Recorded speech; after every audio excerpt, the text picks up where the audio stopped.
She called me in desperation, saying she wanted to leave Satanism. I told her to come to my house, promised her shelter, but halfway through the call, the line was cut. Absolute silence. I was never able to reach her again. The next day, it was their leader who called me, and I never thought my life would take such a dramatic turn. I was just like any of you, with my dreams, my everyday worries, my family. But the Lord works in mysterious ways, and my path crossed with darkness when I least expected it. Today, I want to share my testimony with an open heart, because maybe my story can help someone going through something similar, or who needs to understand that darkness is real, but light is always more powerful. It all started a few years back when I was studying spiritual phenomena, not out of some unwholesome curiosity like many might think, but because I always felt there was something beyond what our eyes can see. Since I was a little boy, I had that sensitivity, that ability to perceive things others didn't notice. My grandmother used to say it was a gift, but sometimes it felt more like a burden. Over time, that interest became my calling. I wrote books about these topics, gave talks, helped people understand that invisible world around us. I wasn't famous, didn't appear on national television or anything like that, but in my community and certain circles, folks would seek me out when they had questions or problems related to spiritual matters. My wife Mary, may she rest in peace, supported me in everything. She was a doctor, and between the two of us, we tried to unite science and faith to understand how the physical and spiritual intertwine in our lives. They're not separate worlds, she would always tell me. They're like two sides of the same coin. Mary tended to the body, I tried to understand the soul, and together we aimed to help people in a complete way. Our home was always open to anyone needing comfort, advice, or simply a safe place to talk about their experiences without being judged. We'd converted our study into a small library with books on theology, religious history, paranormal phenomena, and medicine. It was our little sanctuary of knowledge. I remember one night, while reviewing some ancient texts about the different spiritual levels mentioned in the Bible, I received that phone call that would change everything. It was almost 11, and Mary had already gone to bed. The phone rang with that ring that now, looking back, seems ominous, as if somehow announcing that nothing would ever be the same again. It was a woman's voice, trembling, frightened. She introduced herself as Sarah. She told me she had found my videos on the internet, that she had been watching them in secret for weeks, and that she urgently needed help because she wanted to leave Satanism. Her voice broke as she spoke, as if each word cost her an enormous effort, as if she was breaking some kind of oath just by talking to me. "Please, help me," she begged through tears. "They're watching me. They won't leave me alone. I fear for my life. I've seen things, terrible things that no one should ever see." I confess I felt a chill run down my spine. In all my years studying spiritual matters, I'd learned these things are not games. Evil exists. It's real. It manifests in ways many don't want to see or prefer to ignore for comfort's sake. And by the way this woman spoke, by the genuine terror in her voice, I knew she wasn't exaggerating or making things up. "Take a deep breath," I told her, trying to make my voice sound firm and comforting. "You're taking the first step, and that's the most important one. God sees your heart. He sees your desire to change." "It's not that easy," she replied. "There are commitments, rituals, pacts I've made. I don't know if I can ever be free." "Nothing is stronger than God's love," I assured her. "No matter what you've done or promised, there's always a path back to the light." We talked for almost an hour. She told me how she'd gotten into that group, seeking power, secret knowledge, a sense of belonging. At first it seemed harmless. Meetings to discuss alternative philosophies, spiritual and mental freedom.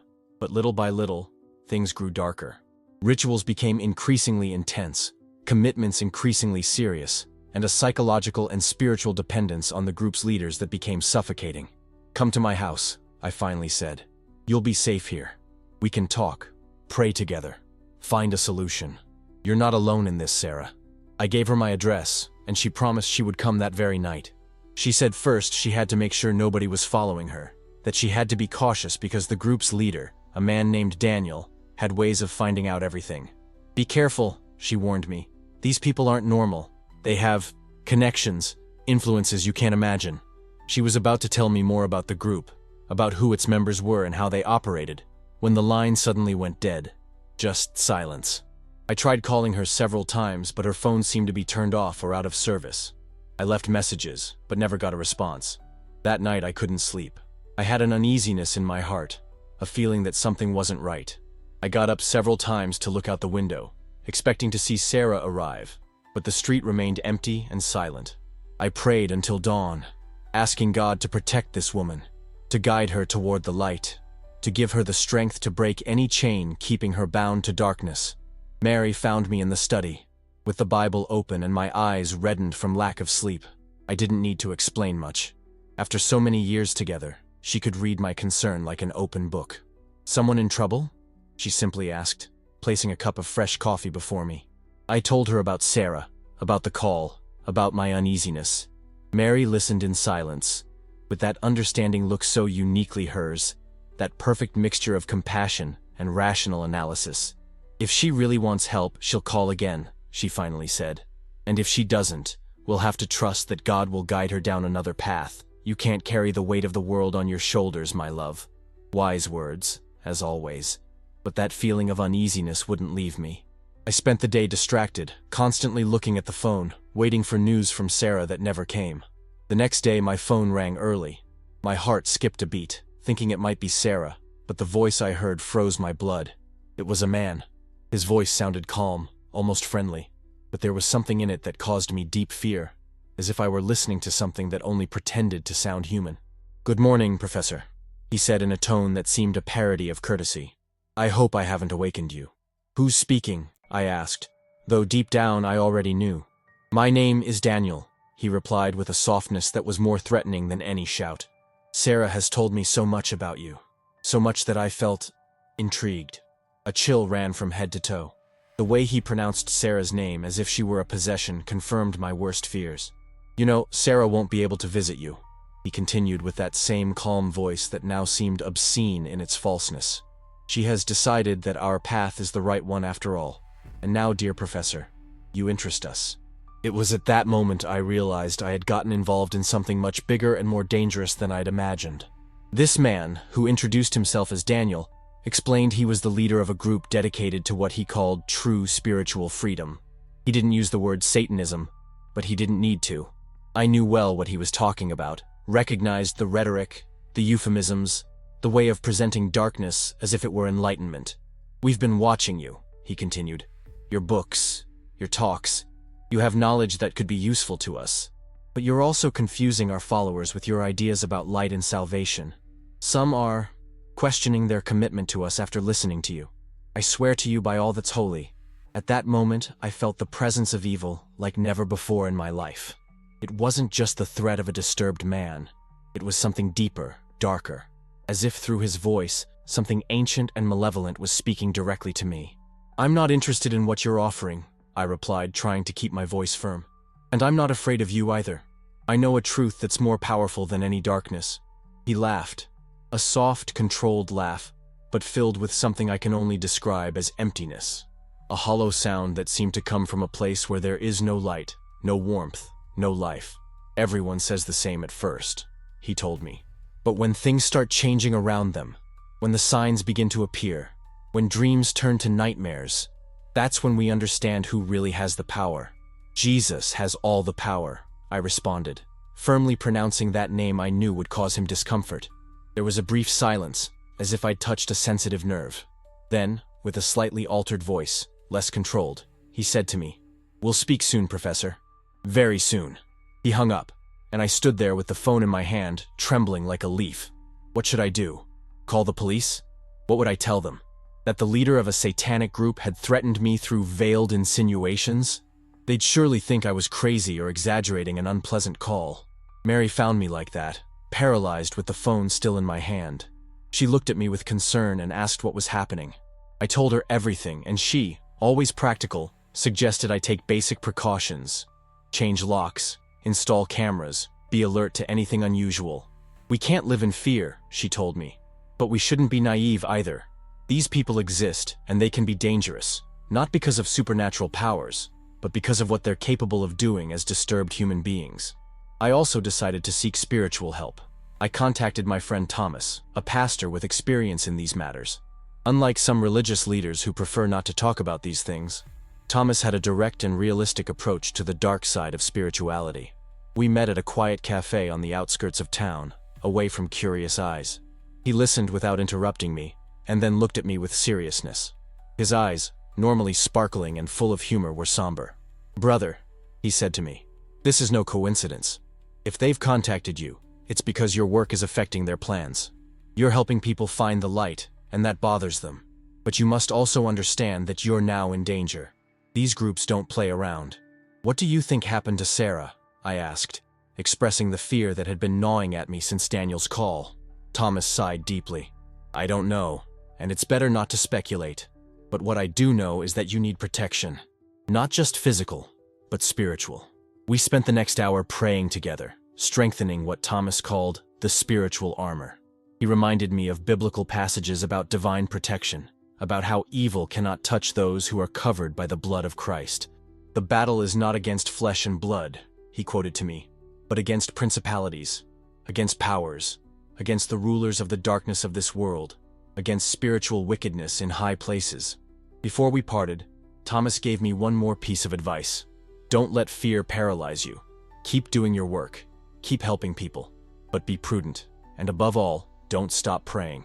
In the days that followed, I began to notice strange things. Calls in the middle of the night where no one spoke, just breathing, or, more disturbing still, what seemed to be whispers in a language I didn't recognize.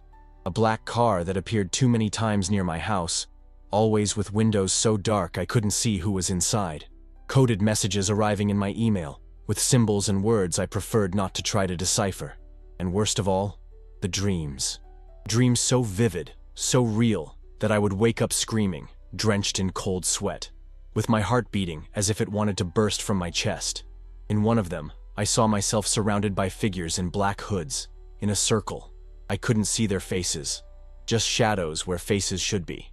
In the center, a woman who could be Sarah lay motionless on a kind of rudimentary altar.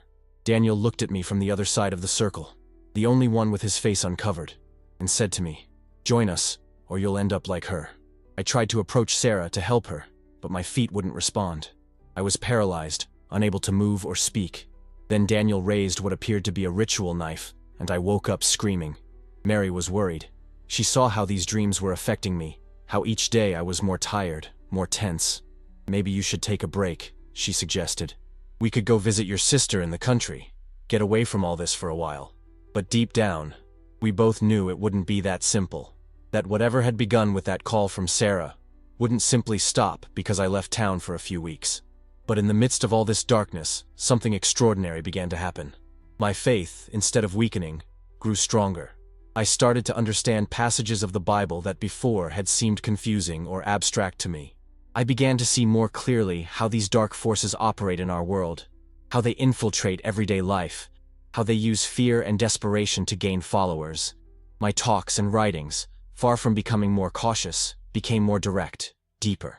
I spoke with a conviction that surprised even those who had known me for years. "There's something different about you," a colleague told me one day after a lecture. "As if you had seen something that the rest of us cannot see." And it was true. I had seen darkness face to face, and that had allowed me to value light more intensely. One night, while praying for protection, not just for myself and my family, but also for Sarah and others who might be trapped in Daniel's clutches, I felt a presence in my room. Mary slept peacefully beside me, and the house was in complete silence. But it wasn't a threatening presence. It was warm, comforting, like an invisible embrace that enveloped the entire room. And then I heard, not with my ears but with something deeper inside me, a voice that said, "Fear not, I am with you." I cannot explain the peace I felt at that moment.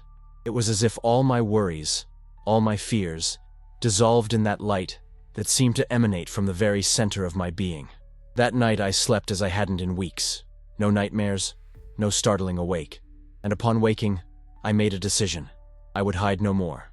If Daniel and his group wanted to intimidate me, if they wanted to silence me, they would have to face not just me, but the truth I represented. I began to investigate more deeply about these groups, their practices, their beliefs, not to imitate them or enter their dark territories, but to be able to combat them with knowledge, to be able to help those who, like Sarah, might want to escape their influence. I discovered that many of their members weren't there out of intrinsic evil. but because they were seeking answers, power, freedom, things we all yearn for but that they sought in the wrong place, seduced by empty promises and rituals that only served to bind them more to darkness. I started receiving emails and messages from people who had seen my videos or read my articles. People who told of experiences similar to Sarah's, who were trapped in groups of this type and didn't know how to get out. I offered them guidance, spiritual support, and when possible, put them in contact with professionals who could help them process the psychological trauma these groups frequently inflict on their members. This work did not go unnoticed by Daniel. A month after his first call, he contacted me again. This time his voice didn't sound so confident, so controlled. There was a hint of irritation, even concern, which gave me a ray of hope. "What have you been doing?" he asked without even a greeting. "Some of our members are questioning our teachings. They say they've seen your videos, read your books. They're confused." I felt a spark of joy amidst the tension. If his followers were questioning, if they were beginning to doubt, it meant that light was penetrating the darkness Daniel had built around them. "Perhaps they're discovering the truth," I replied with a calmness that would surprise anyone who knew the situation. "Perhaps they're seeing that there is another path, one that doesn't require sacrificing their humanity, one that offers true freedom, not illusions." "You don't know who you're dealing with," he warned, his voice now clearly altered. "It's not just me. There are forces you cannot understand, powers that—" "I know those forces better than you think," I interrupted him. "And I know a force greater than all of them combined." There was a silence, as if he were processing my words. Then, with a voice that tried to recover its previous calm but still betrayed his agitation, he said to me, "This isn't over. You know that, right? It's barely beginning." And he hung up. He was right. It wasn't over. In fact, it was just beginning. Because what Daniel didn't know was that, while he was trying to frighten me, I was receiving messages from people like Sarah. People who wanted to get out of those dark circles but didn't know how. People trapped in rituals and pacts they believed unbreakable. And so, what began as a threat transformed into my deepest calling. God was using this situation, this darkness, to illuminate a path of service I never would have imagined. But the path would not be easy. The threats became more concrete. One day, upon returning home, I found a symbol drawn on my door. An inverted pentagram with inscriptions I preferred not to try to decipher. Another day my computer was hacked, and all my research files disappeared. Though fortunately, I had backups. Mary was increasingly worried. She tried to stay strong, to support me, but I saw the fear in her eyes when she looked out the window before closing the curtains, when she checked twice that all the doors were securely locked before sleeping. "Maybe we should leave," she said to me one night. "Not abandon the work, but do it from somewhere else, where they can't find us so easily." I was seriously considering her suggestion when something happened that showed me this war was more real and dangerous than I believed. Robert, a young man who had contacted me a few weeks ago, had managed to leave Daniel's group after several conversations with me and sessions with a psychologist specialized in cult victims. He had told me disturbing details about the group's practices, about how Daniel manipulated his followers, about the rituals they performed to keep everyone under control. One Tuesday morning, Robert's name appeared in the local news. They had found him in his apartment, in circumstances that I neither want nor can detail here. The police talked about a ritual, about strange symbols found on the walls, about a scene that had disturbed even the most experienced officers. I felt the weight of guilt fall upon my shoulders like a concrete slab. Had I caused this? Was I responsible for what had happened to Robert? If I hadn't encouraged him to leave the group, if I hadn't offered my help, would he still be alive? I spent days in prayer, asking for answers, seeking comfort. Mary tried to encourage me, reminding me that Robert had made his own decision, that I had only shown him the path, but he had chosen to follow it. But guilt is a persistent companion, and it mixed with the fear that the same thing could happen to others who had contacted me, or even to my own family. One afternoon, while visiting my father's grave in the cemetery, a place where I had always felt at peace, I felt that comforting presence again. Like that night in my bedroom, it was a warmth that seemed to envelop my entire being. And then I understood. This wasn't my personal war. It was part of something much bigger, a spiritual battle that has been fought since the beginning of time. And I was just an instrument, a channel for light to reach those in darkness. It wasn't my responsibility to save everyone, nor to carry the weight of decisions others made. My responsibility was simply to be faithful to what I felt was my calling, to offer help to those who sought it, and to trust that a force much greater than myself was working through my actions. That understanding gave me the strength to continue, to face what would come next. Because darkness, when it feels threatened, attacks with greater force. And Daniel and his group were just beginning to show their true face.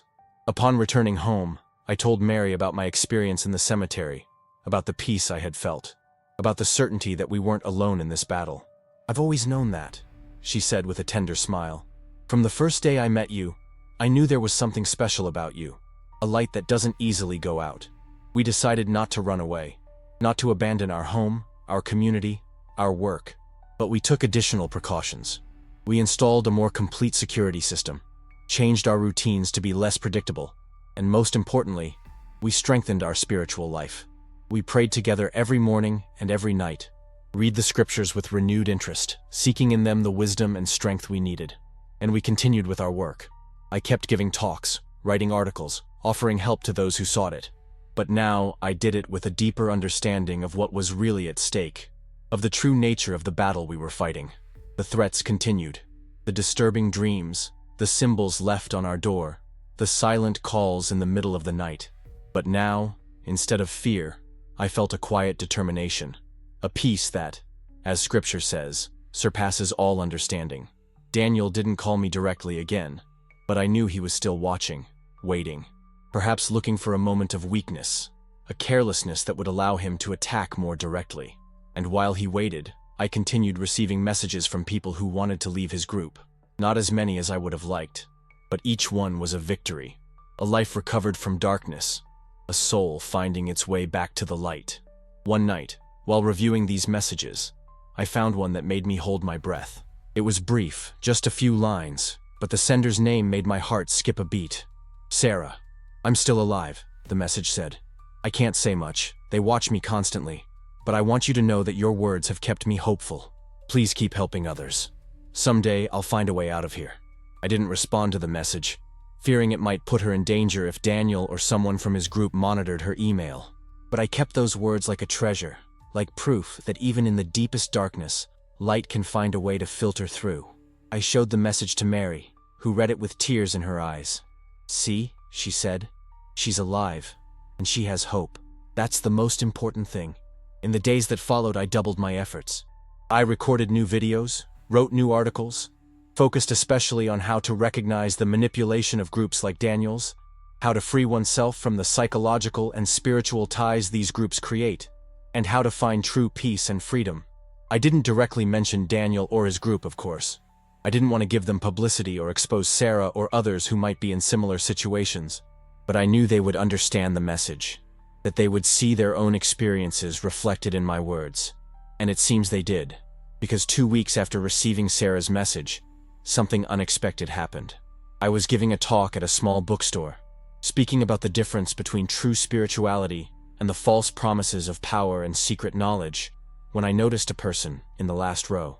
He was a young man, maybe in his mid-20s, with the nervous look of someone who isn't sure if he's in the right place. He was dressed completely in black, and on his neck could be partially seen what appeared to be a tattoo with symbols I recognized from my research. Throughout the talk, he didn't take his eyes off me. Not in a threatening way, but with an intensity that suggested he was absorbing every word as if they were drops of water in a desert. When I finished, and people began to disperse, the young man approached timidly.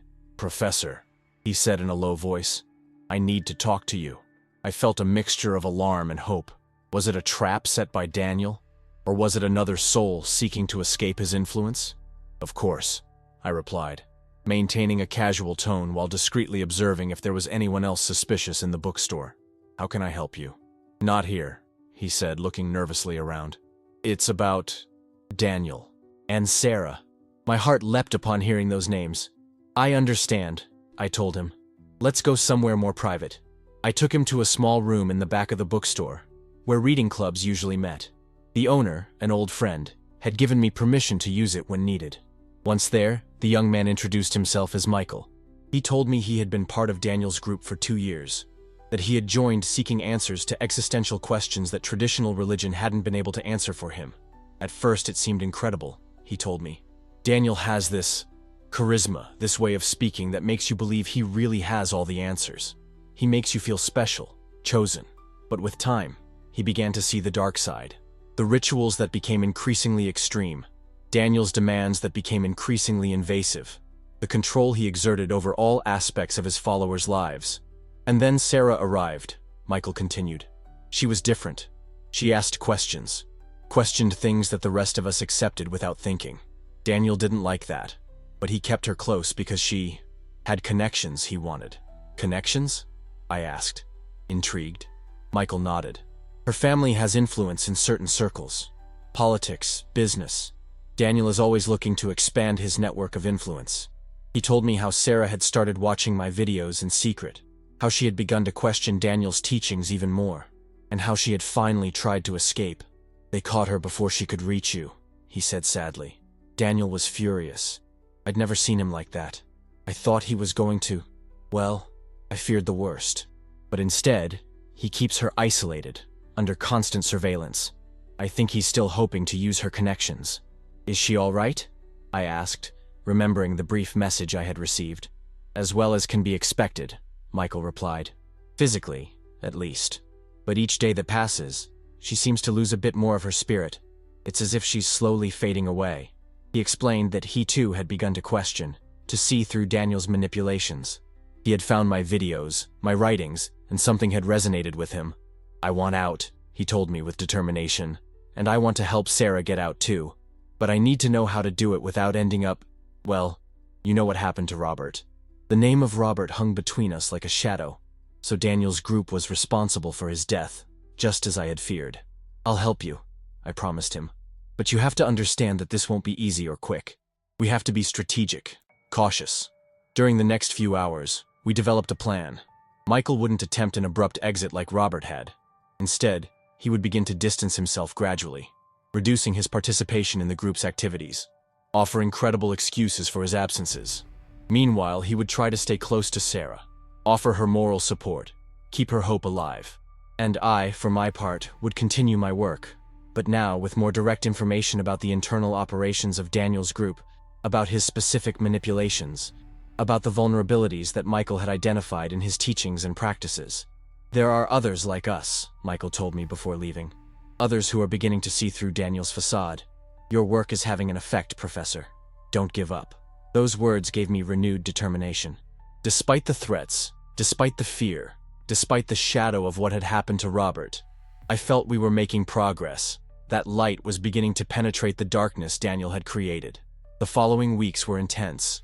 Michael contacted me periodically, always with extreme precautions to avoid being discovered. He gave me updates about Sarah, about other members of the group who were showing signs of doubt, about Daniel's plans and movements. And I continued my work, now more focused, more precise.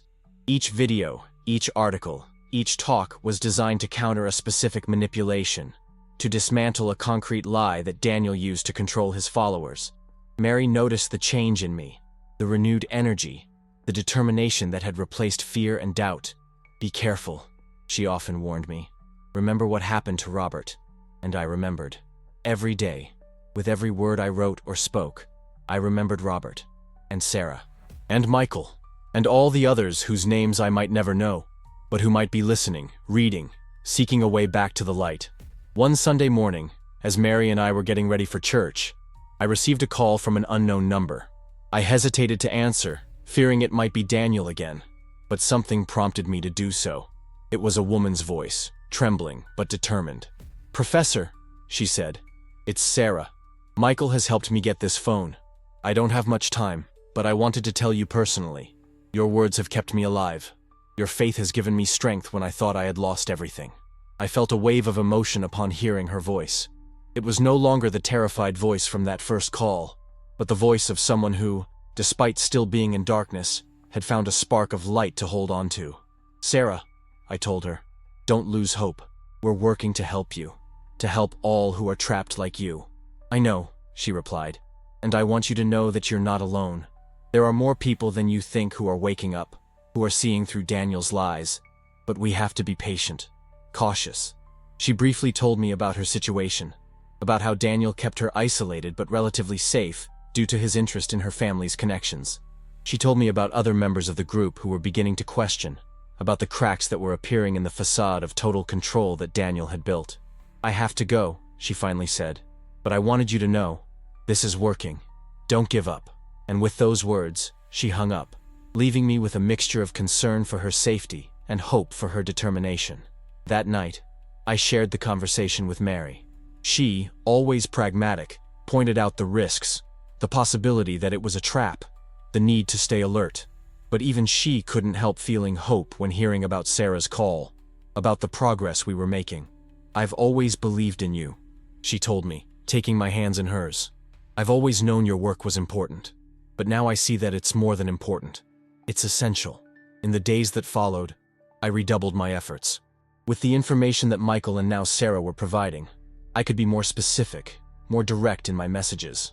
I could address exactly the manipulations that Daniel used, the emotional vulnerabilities he exploited, the false promises he made, and it seemed to be working. Michael reported that more and more members of the group were beginning to ask questions, to show signs of doubt.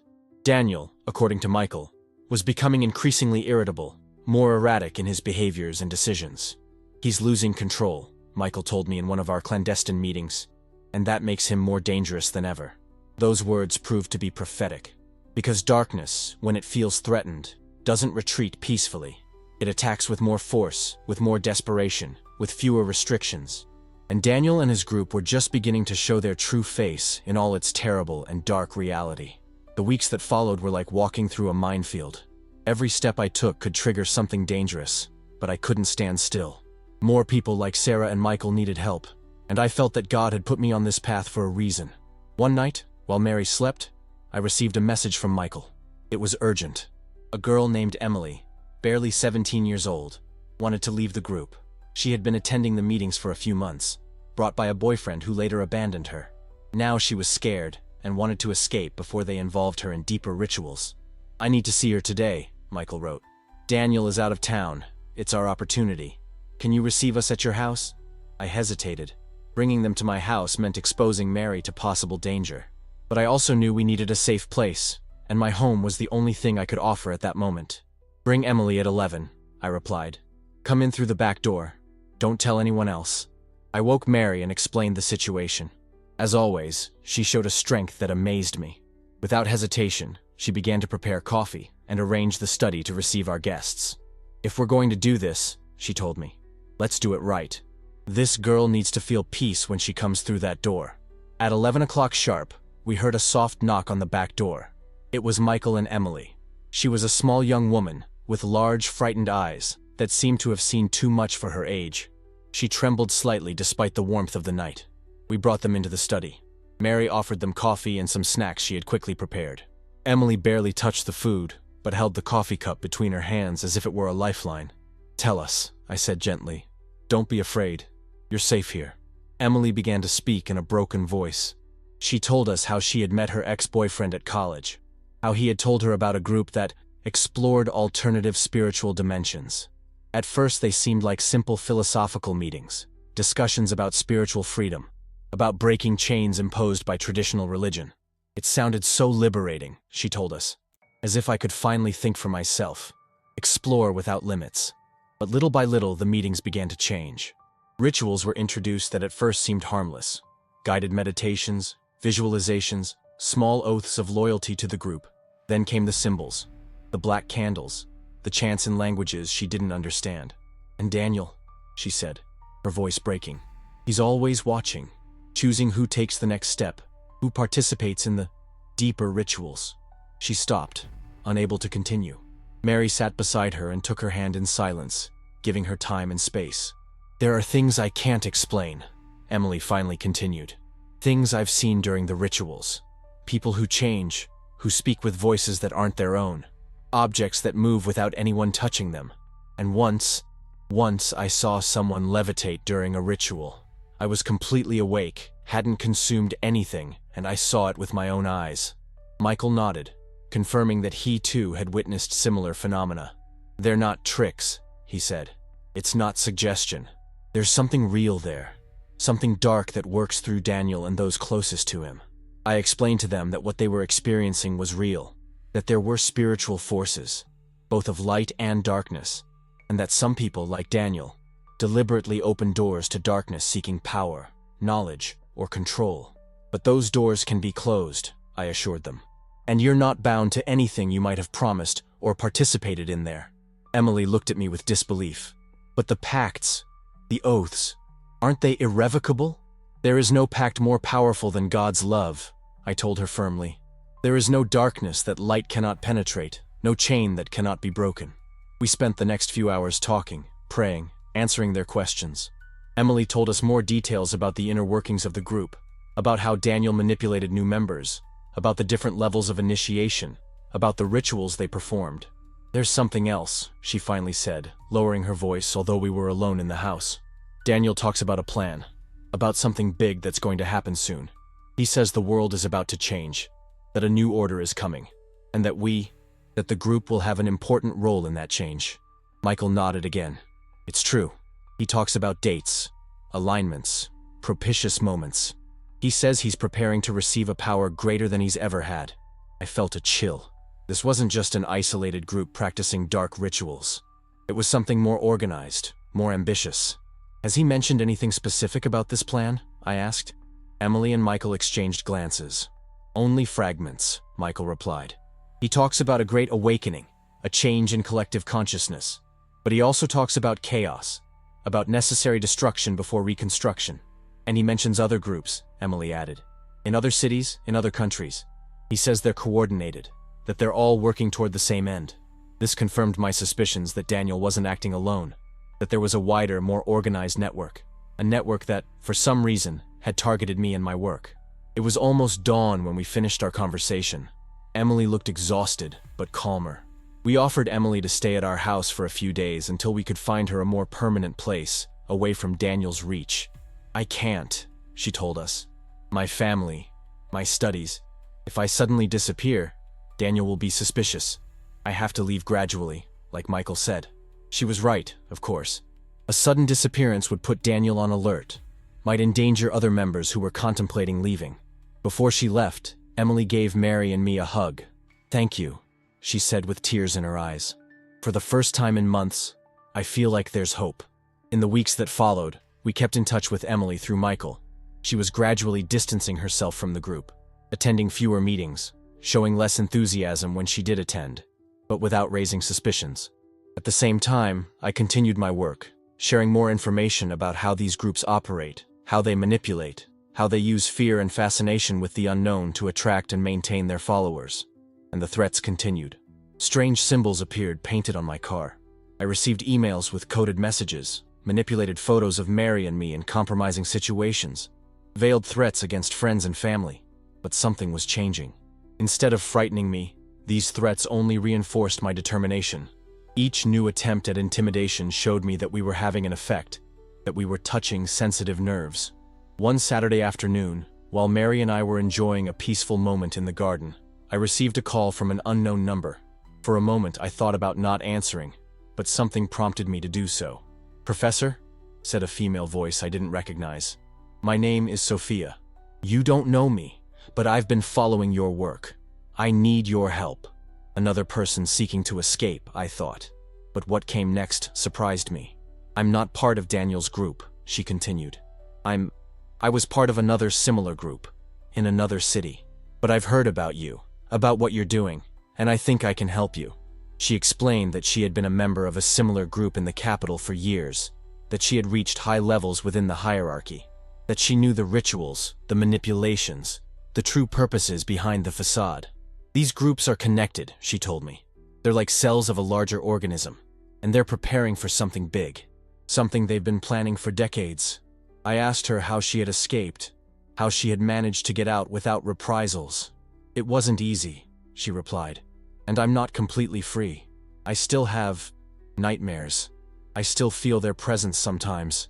But I found something stronger, a light that eclipsed all that darkness." She told me her story, how she had entered the group seeking power, knowledge, belonging, how she had risen in the hierarchy, participating in increasingly dark, increasingly compromising rituals, how she had reached a point where she felt she had no way out, that she was too involved, too contaminated to turn back. And then, one day, in the middle of a ritual, I had an experience that changed everything, she told me. I felt a presence, but it wasn't the dark presence I was used to. It was something different, something luminous. And at that moment, I knew I had been searching in the wrong place all this time. Her process of leaving had been slow, cautious, full of setbacks and doubts. But finally, she had managed to free herself, had found a path back to the light. "I want to help others find that path," she told me. "And I believe you're doing exactly that. That's why I contacted you." We agreed to meet in a public place, a cafe in the center of town, the next day. Mary insisted on accompanying me, concerned it might be a trap set by Daniel. "If it's a trap," I told her, "it's better that it's in a public place, with witnesses." The cafe was full when we arrived, which reassured me. We sat at a table with good visibility of the entrance and waited. At the agreed time, a woman in her 40s, dressed discreetly, entered the cafe.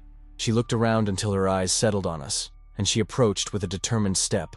"Professor?" she asked when she reached our table. "I'm Sophia." We introduced ourselves, and she sat with us.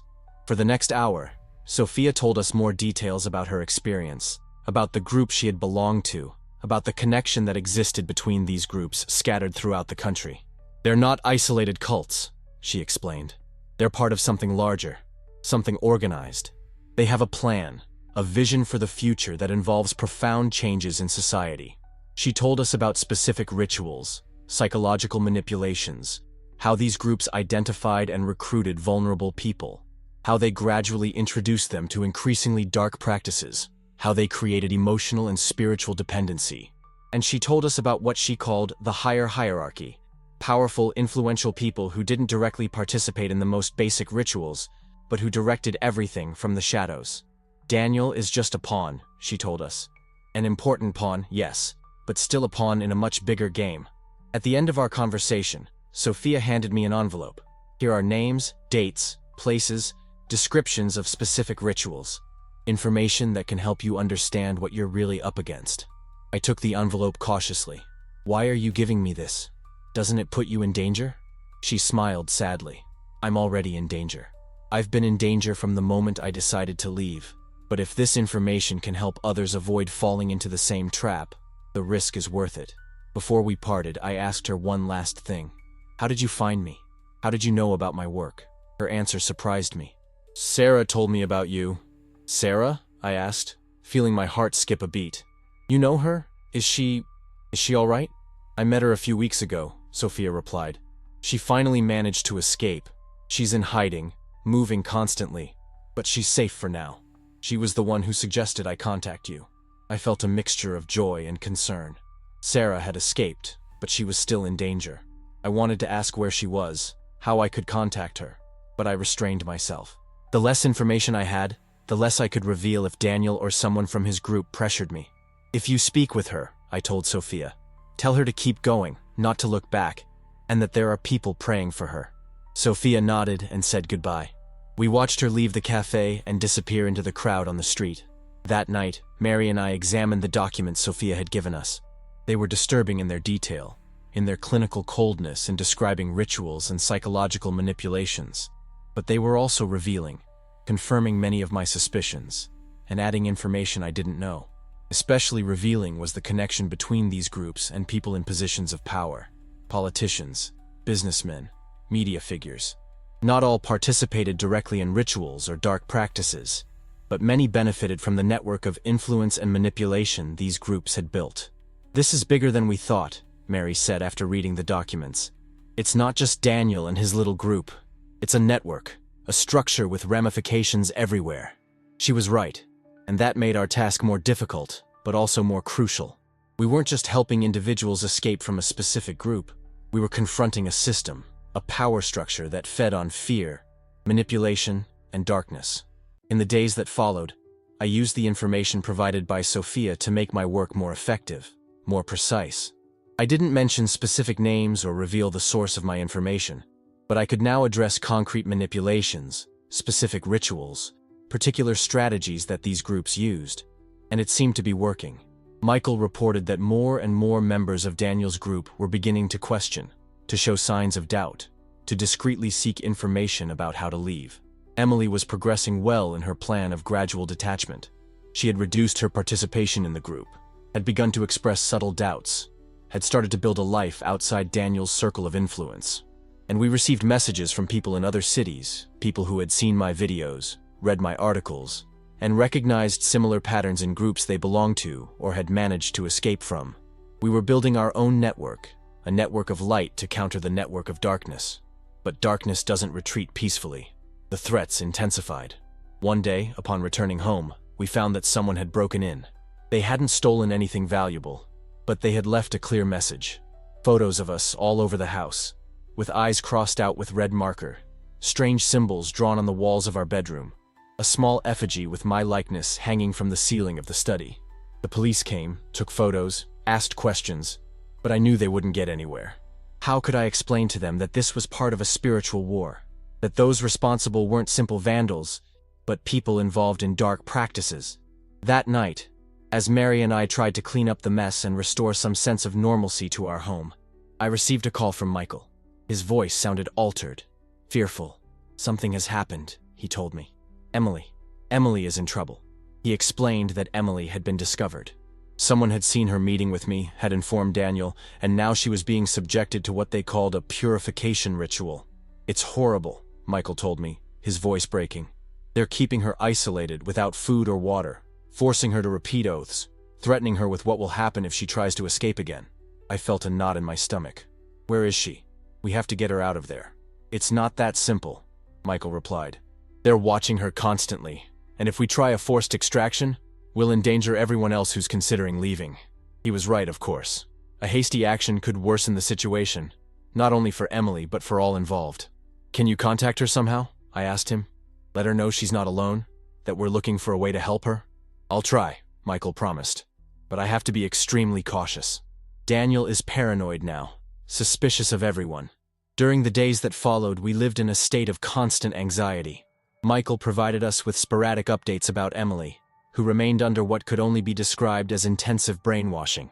Daniel had intensified surveillance on all group members, especially those showing signs of doubt or detachment, and the threats against us continued. Silent calls at all hours, emails with disturbing images, even a wreath sent to our house as if we were dead. Mary was worried, not only for our safety, but for my mental health. She saw how each new threat, each new piece of news about Emily, deeply affected me. "You need to rest," she would often say. "You can't help anyone if you collapse." But how could I rest when I knew Emily was suffering? When I knew Daniel and his group were intensifying their activities? When I knew there were many more people trapped in similar situations? One night, exhausted after days without proper sleep, I had an experience I can't explain rationally. I was in the study, half asleep over my books and notes, when I felt a presence in the room. It wasn't threatening, but warm, comforting, like the one I had felt before. And then I heard, not with my ears but with something deeper inside me, a voice saying, "Fear not. Light always conquers darkness." And along with those words, I felt a deep understanding, a certainty that went beyond intellectual knowledge. I understood that this battle wasn't won with force, with direct confrontation, but with perseverance, with compassion, with the firm conviction that truth, eventually, comes to light. The next day, I received a call from an unknown number. It was Emily. Her voice sounded weak, tired, but there was a determination in it that surprised me. "I've managed to borrow a phone," she said quickly. "I don't have much time. I want you to know that I'm all right, that I'm still firm in my decision to leave, even though it's harder now."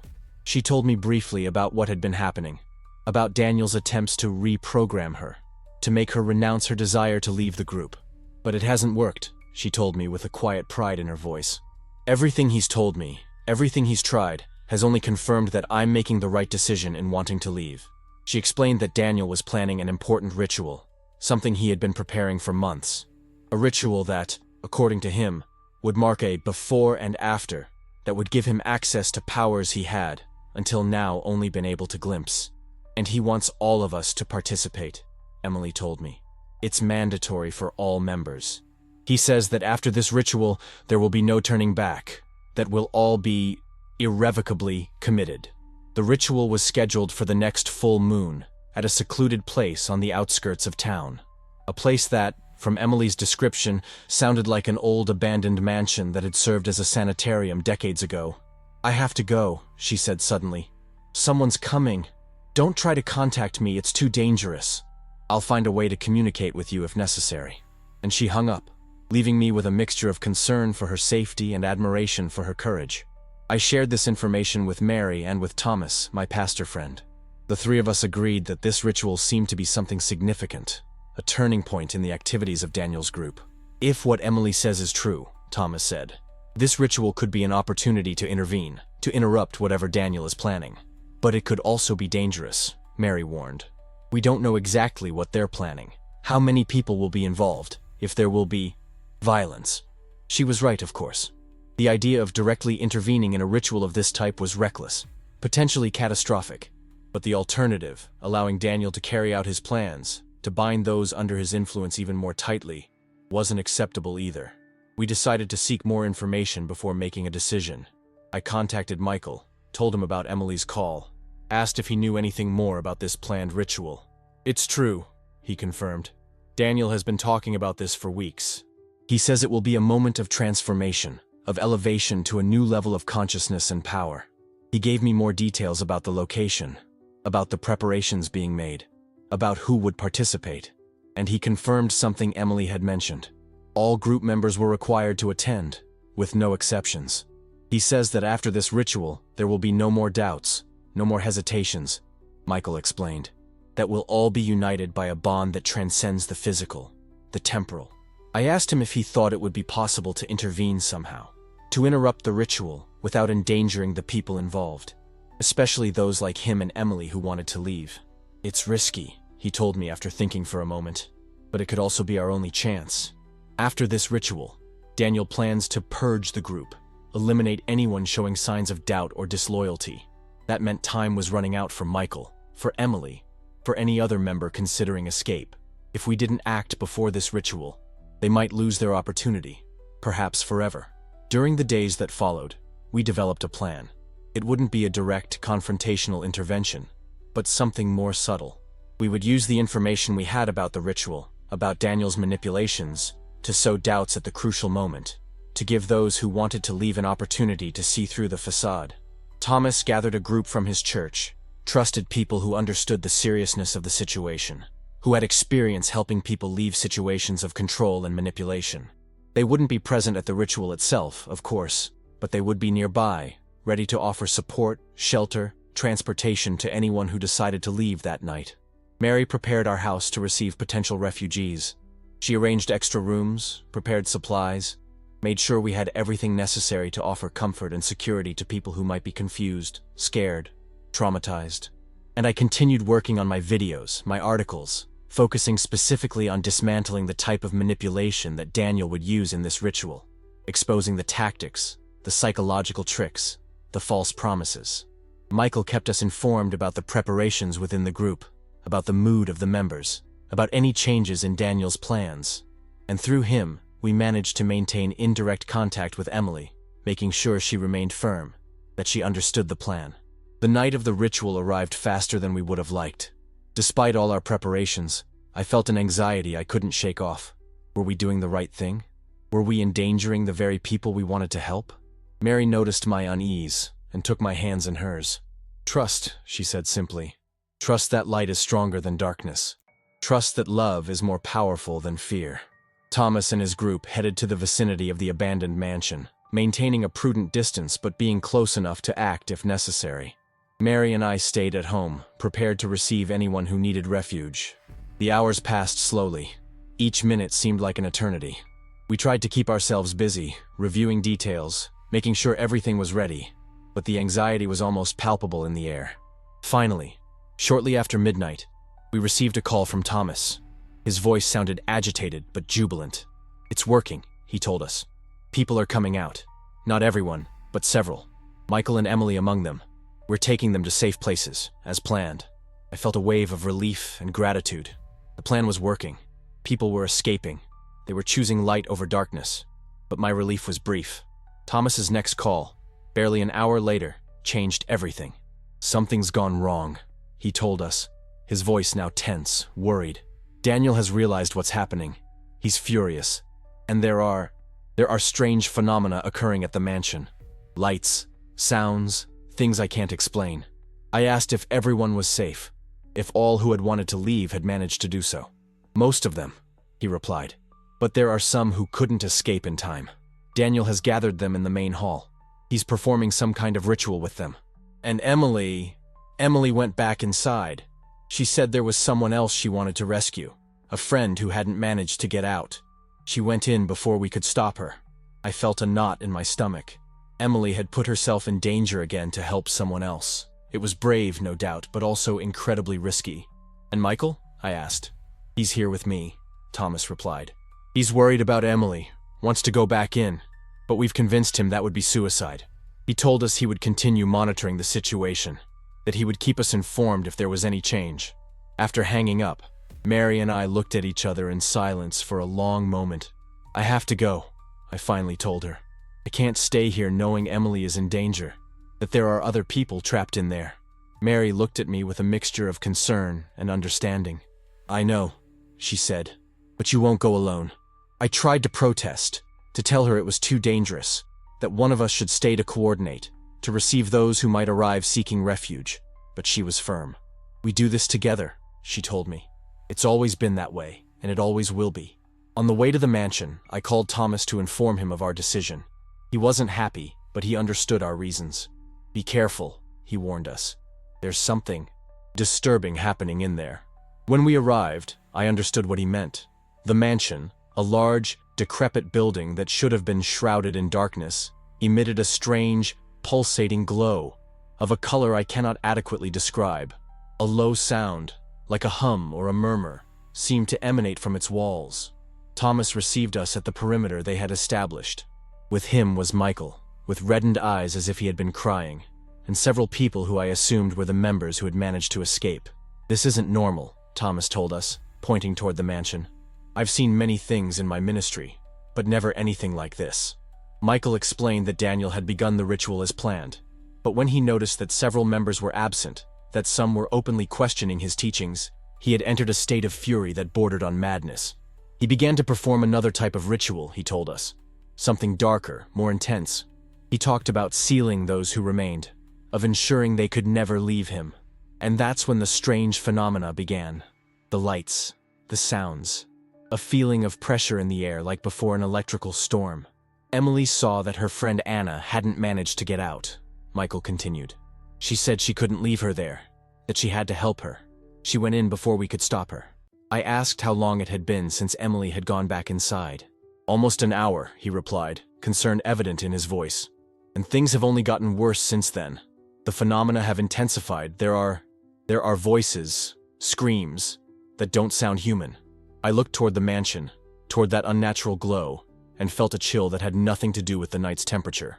Something dark, something powerful, was manifesting itself there, and Emily was trapped in the midst of it. Mary took my hand, giving me silent strength. Thomas joined us, and together we began to pray. It wasn't a formal, structured prayer, but a cry from the depths of our beings, a plea for protection, for guidance, for the liberation of those trapped inside. And as we prayed, something extraordinary began to happen. The strange glow emanating from the mansion began to fluctuate, like a light bulb with a bad connection. The hum, which had been increasing in intensity, began to decrease, to become erratic. It was as if our prayer was interfering with whatever was happening inside. Thomas noticed the change too. Don't stop, he told us. It's working. Michael and the others joined us, forming a circle, uniting our voices in a plea for protection, for liberation, for light amidst that darkness. And then suddenly the main door of the mansion burst open. A figure came stumbling out, then another, and yet another. People running, moving away from the building as if escaping a fire. It's them, Michael exclaimed. They're escaping. Among the fleeing figures, I could distinguish a young woman helping another to walk. I recognized Emily immediately, supporting a girl who could barely stay on her feet. Thomas and some of the men from his group ran toward them, offering support, guiding them to where we were.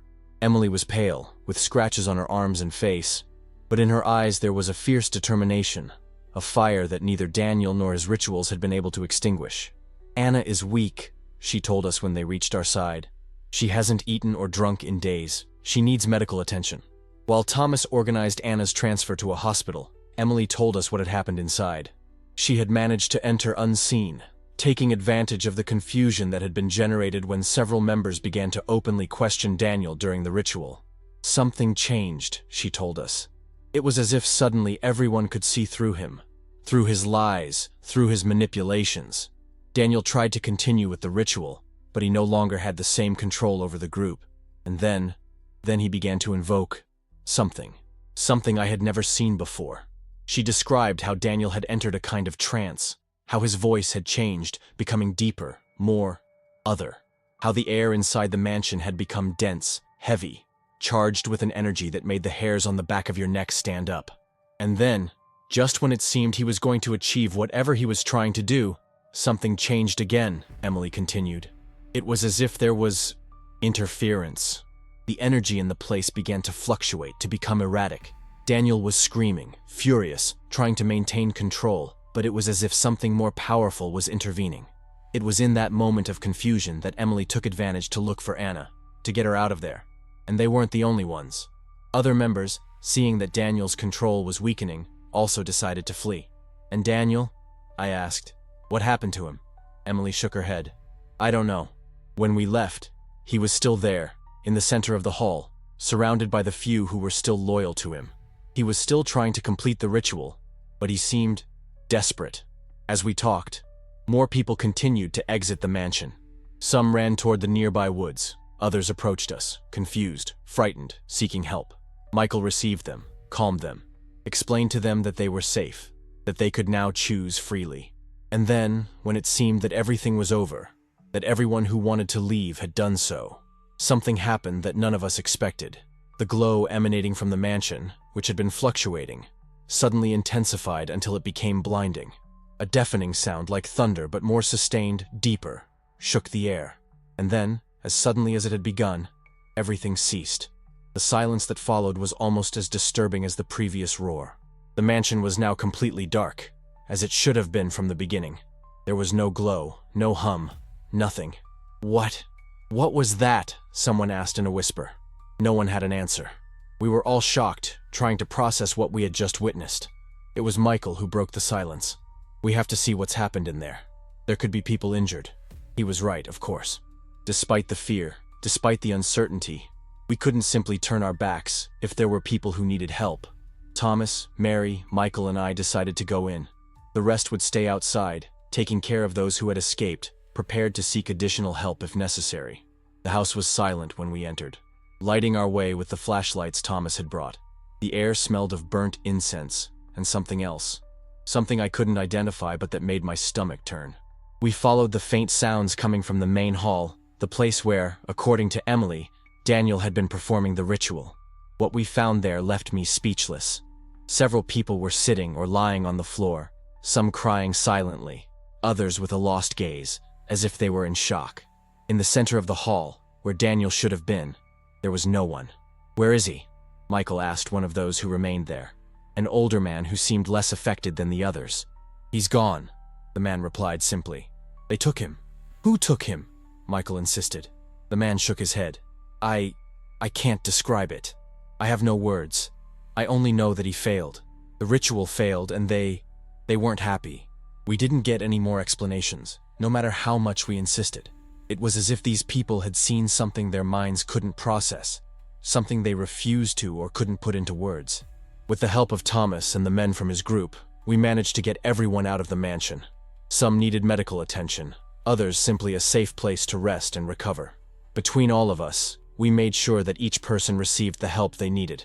That night, our house became an improvised refuge. Mary, with her infinite compassion, made sure everyone had food, drink, a place to sleep. Thomas organized transportation to take some to the homes of members of his church who had offered help. And I, meanwhile, tried to understand what had happened, what all this meant. Where was Daniel? What had gone wrong in his ritual?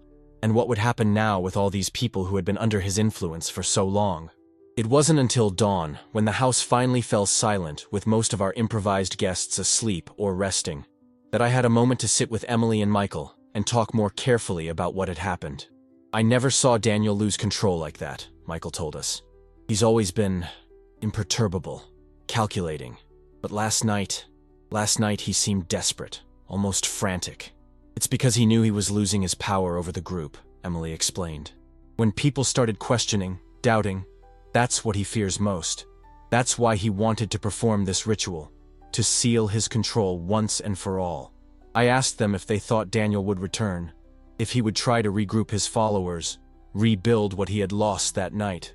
I don't know, Michael replied after thinking for a moment. Part of me wants to believe he's disappeared forever, that whatever went wrong last night has neutralized him. But another part of me knows how persistent he can be, how dedicated he is to his cause. Whatever happens, Emily said firmly, he no longer has the same power. Too many people have seen through him. Too many secrets have come to light. Even if he tries to rebuild, it will never be the same. They were right, of course.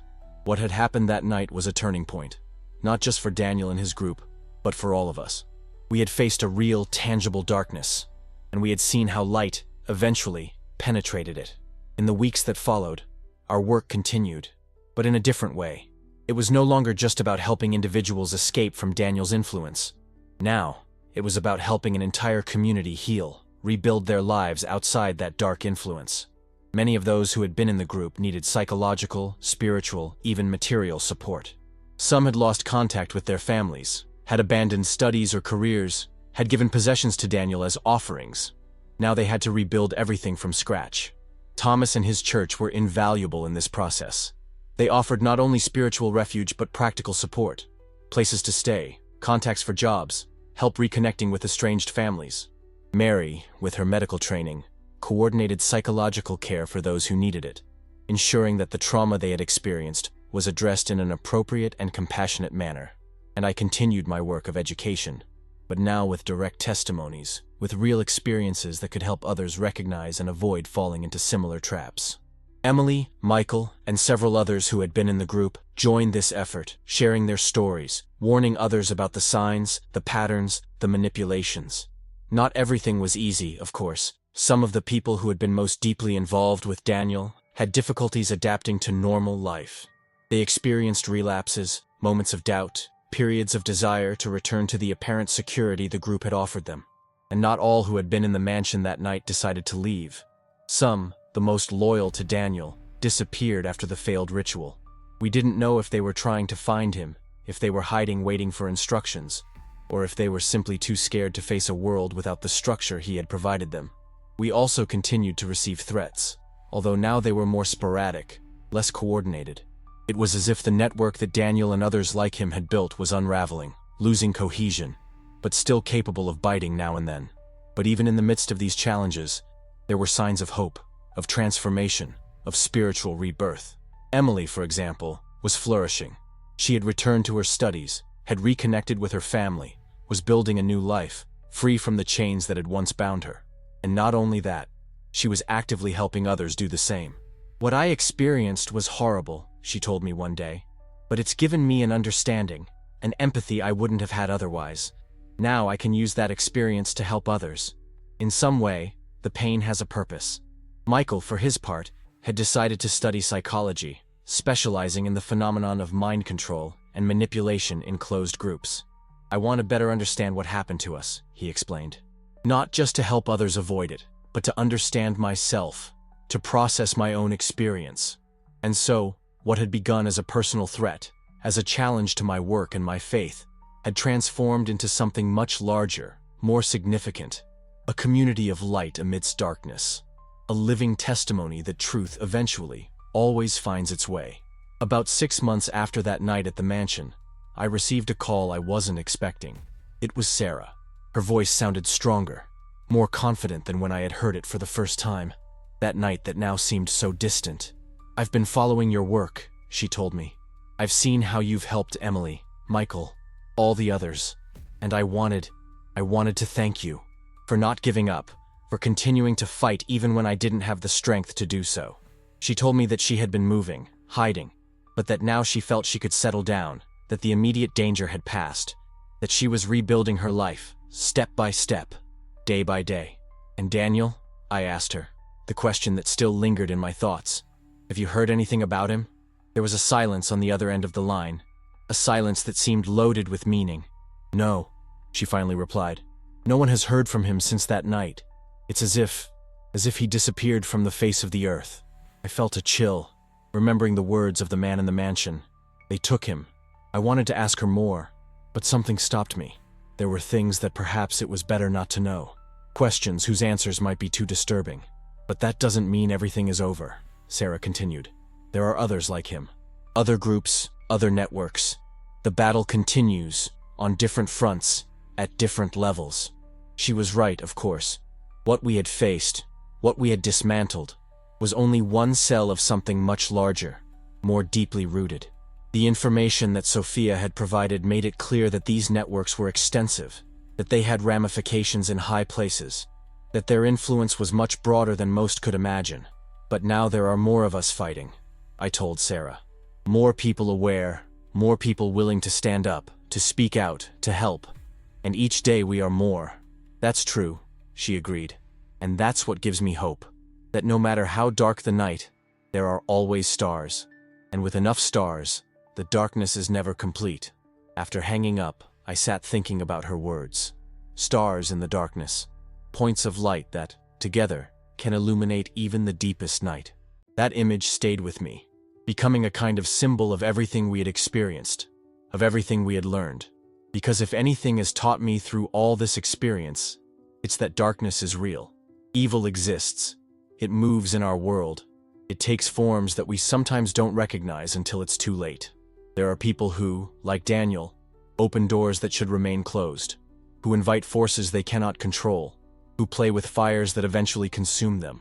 But I've also learned that light is more real, more powerful, that for every Daniel there are dozens, hundreds of Emilys, Michaels, Sarahs. People who, despite having walked in darkness, choose light. People who, having experienced pain, choose healing. People who, having been manipulated, choose truth. And I have learned that the battle is not won with direct confrontation, with brute force. It is won with perseverance, with compassion, with that quiet conviction that truth, eventually, comes to light. I don't know what happened to Daniel that night.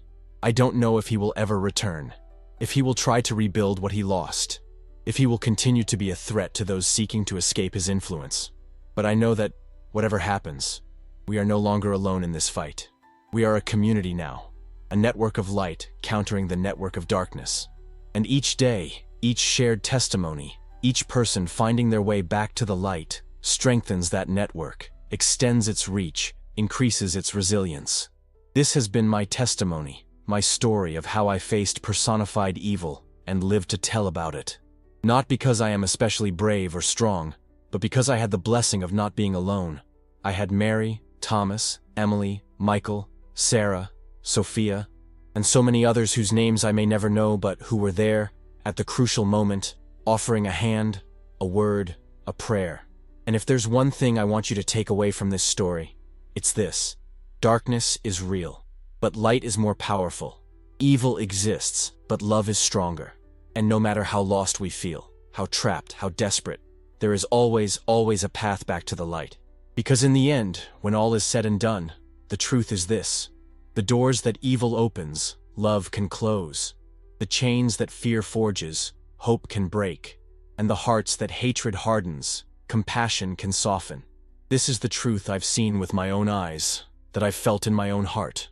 The truth that sustains me when shadows threaten, when doubts lurk, when the path seems too long and too hard. The truth that I now share with you, hoping it will give you strength in your own battles, light in your own dark nights, hope in your own moments of despair, because none of us is truly alone.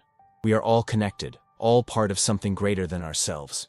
And in that connection, in that unity, lies our greatest power, our strongest resistance, our brightest hope. So, if you're struggling right now, if you're trapped in a group like Daniel's, if you feel there's no way out, that the chains are too strong, that the darkness is too deep, I want you to know this. There is hope. There is a path. There are people willing to help you, to walk with you, to hold you up when you falter. You are not alone. You have never been alone. And the light, no matter how distant it may seem now, is closer than you think. You just have to take the first step. You just have to reach out your hand. You just have to have the courage to believe that something better is possible, that freedom is real, that love is stronger than fear. And when you do, when you take that first step, when you extend that hand, when you open your heart to the possibility of freedom, you'll discover something amazing. that the light you've been seeking outside has been within you all along, that the power to break your chains has always been in your hands, that the love you yearn to receive is the same love you can give. This is my testimony. This is my truth. And now, it is also yours. May the light guide you. May love sustain you. May truth set you free, today and always.